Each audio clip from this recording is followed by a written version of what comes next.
আসসালামু আলাইকুম ওয়া রাহমাতুল্লাহি ওয়া বারাকাতুহু নাহমাদুহু ওয়া নুসাল্লি আলা রাসূলিহিল কারীম আম্মা বাদ।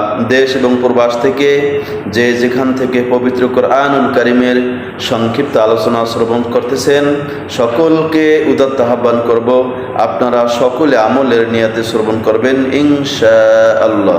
তো আজকে আপনাদের খিদমতে পবিত্র কোরআনুল কারীমের 11 পারা সূরা ইউনূস এর 90 নং আয়াত থেকে 92 নং আয়াত পর্যন্ত সংক্ষিপ্তভাবে আলোচনা করব ইনশাআল্লাহ।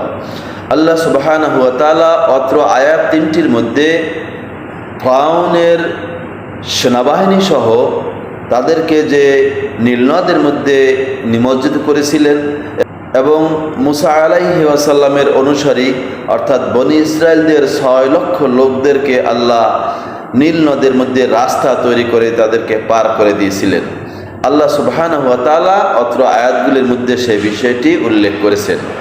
আল্লাহ তাআলা বলেন, ওয়াজাওয়াজনা বিবানি ইসরাঈলাল বাহর। আল্লাহ রাব্বুল আলামিন বলেন, আমি বনি ইসরায়েলদেরকে নদী পার করে দিলাম। ফাআতবাআহুম ফিরআউনু ওয়া জুনুদুহু বাগিয়াও ওয়া আদওয়া।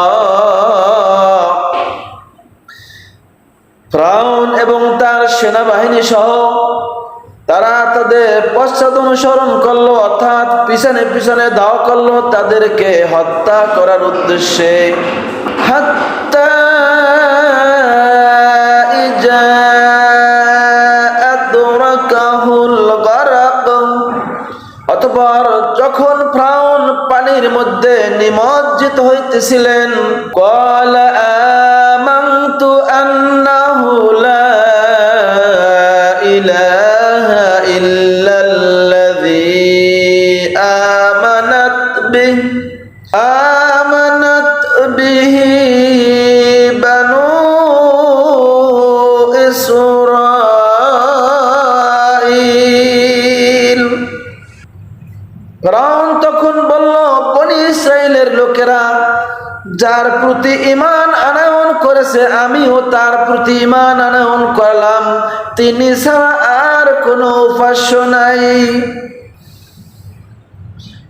ওয়া আনা মিনাল মুসলিমিন, আর আমি মুসলমানদের মধ্যে একজন। আমার প্রিয় ভাইরা, পর্দার অন্তরালের মা ও বোনেরা, একটু মনোযোগ সহকারে শ্রবণ করুন।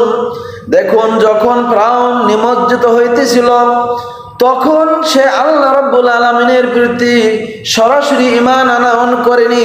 সে বলল, মুসার অনুসারী অর্থাৎ বনি ইসরাইলের লোকেরা যেই রবের প্রতি ঈমান আনছে আমিও সেই রবের প্রতি ঈমান আনলাম, তিনি ব্যতীত কোনো উপাস্য নাই। ওই সময়ও যদি সরাসরি আল্লাহ রাব্বুল আলামিনের প্রতি ঈমান আনয়ন করত তাহলে হয়তোবা আল্লাহ তাআলা তাকে ক্ষমা করতেন, কিন্তু আল্লাহ রাব্বুল আলামিন সাথে সাথে তার পাল্টা জবাব দিয়ে দিলেন 91 নং আয়াতের মধ্যে, আল-আনা ওয়া ক্বাদ আসাইতা ক্বাবল। আল্লাহ রাব্বুল আলামিন বললেন, তুমি এখন ঈমান আনয়ন করেছো অথচ ইতিপূর্বে তুমি নাফরমানি কাজে লিপ্ত ছিলে। ওয়া কুনতা মিনাল মুফসিদিন, মূলত তুমি তো ছিলে একজন সন্ত্রাসী, কাজী সারাটি জীবন নাফরমানি কাজের সাথে লিপ্ত ছিলে। আমার প্রিয় ভাইরা, পর্দার অন্তরালের মা ও বোনেরা, শেষ পর্যন্ত আল্লাহ রাব্বুল আলামিন 92 নং আয়াতের মধ্যে জানিয়ে দিলেন, হে ফিরআউন, তোমার লাশকে আমি কিয়ামত পর্যন্ত সংরক্ষিত রাখব, তোমার লাশ কোনো কিছুতে গ্রহণ করবে না। ফাল-ইয়াওমা নুনাজ্জিকা বিবাদানিকা লিতাকুনা লিমান খালফাকা আয়া। আজ আমি তোমার লাশকে, তোমার দেহকে আমি সংরক্ষণ করলাম যাতে করে তোমার পরবর্তী লোকেরা নিদর্শন হিসাবে দেখতে পারে, উপদেশ গ্রহণ করতে পারে। ওয়া ইন্না কাসীরাম মিনান নাসি আন আয়াতিনা লাগাফিলুন, কিন্তু অধিকাংশ মানুষ আল্লাহর উপদেশ বলি থেকে গাফেল।